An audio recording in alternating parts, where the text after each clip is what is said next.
लाठी का वार देखा है? किसी डीसी को जिले का बाप समझते देखा है? आपने क्या काम किया पिछले 3 दिन में बताइए आप। बताइए आपने क्या काम किया? तुम्हारा पेमेंट हुआ है? और अगर ये सब नहीं देखा तो कम से कम ये तो देखा होगा कि 5 सिपाही मिलकर एक आम आदमी को कैसे पीटते हैं।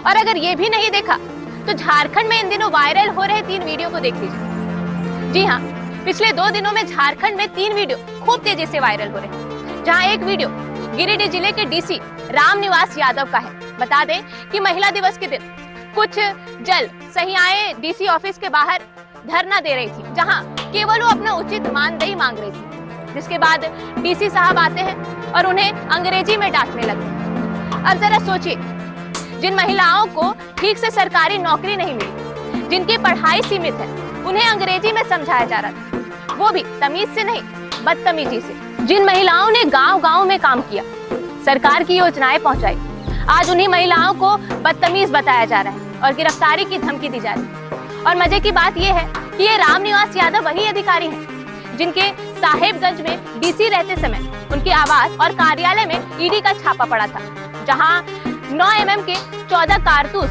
और करीब 8 लाख रुपए बरामद किए गए थे। जिसके बाद ईडी ने उनसे पूछा भी था कि जब सैलरी अकाउंट से पैसे नहीं निकल रहे हैं तो फिर खर्चा कैसे चल रहा है। उसका जवाब क्या था ये तो हमें नहीं पता, लेकिन आज वही डीसी साहब गरीब महिलाओं को अंग्रेजी में डांट रहे हैं। जल सहियाएं सिर्फ इतना चाहती थी कि उन्हें उनका मानदेय मिले ताकि वो अपने बच्चों को पढ़ा सके, आगे बढ़ा सके और शायद कभी अधिकारी भी बना सके। लेकिन उन्हें सुनने के बजाय उन्हें ही धमकाया जा रहा था।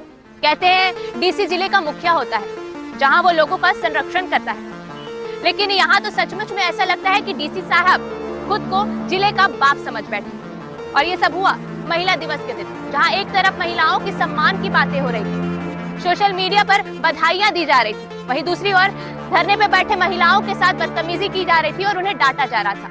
अगर थोड़ी भी संवेदनशीलता होती तो शायद माफी मांग ली जाती, लेकिन कहते हैं ना कि अगर कुर्सी का घमंड सर पर चढ़ जाए तो माफी जैसे शब्द धीरे धीरे गायब हो जाते हैं। खैर, अब दूसरी वीडियो की बात करते हैं। दूसरी वीडियो इटखोरी की सीओ मैडम का है, जहां मैडम लाठी ढूंढ रही है, जैसे किसी अखाड़े में जाने से पहले अभ्यास कर रही है। लेकिन फर्क इतना है कि प्रैक्टिस किसी मैदान में नहीं बल्कि आम आदमी पर हो रही है। बता दें कि बात इतनी सी थी कि एक आदमी नशे में था और किसी महिला के साथ छेड़छाड़ कर रहा था। लेकिन अगर बात ऐसी थी तो कानूनी कार्रवाई करनी चाहिए थी, लेकिन कानून का मतलब ये तो नहीं कि सड़क पर ही सजा देनी शुरू कर दी जाए। लाठी दिखाने के लिए होती है, डराने के लिए होती है, लेकिन यहाँ तो सीधे चला दी जा रही है। और इसके बाद मैडम पूछ रही है कि इसके साथ कौन था। अब सवाल ये उठता है कि अगर अधिकारी ही गुस्से में अपना आपा खो दे तो फिर आम जनता न्याय की उम्मीद किससे रखेगा।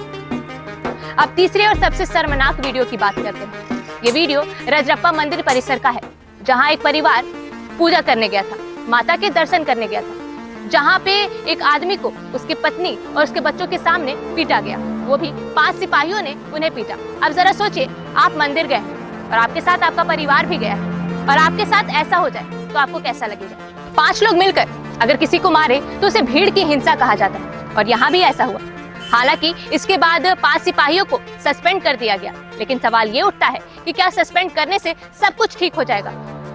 कहीं एक तरफ लाठी चार्ज किया जा रहा है तो कहीं एक तरफ डीसी साहब महिलाओं को डांट रहे हैं, तो कहीं एक तरफ सिपाही एक आम आदमी के साथ मारपीट कर रहे हैं। अब सवाल ये उठता है कि राज्य आखिर जा कहाँ रहा है। झारखंड कभी शांति और सरल लोगों का प्रदेश माना जाता था, लेकिन अब ऐसा लगता है कि कुर्सी पर बैठे लोग ही हिंसा और ताकत का प्रदर्शन करने लगे।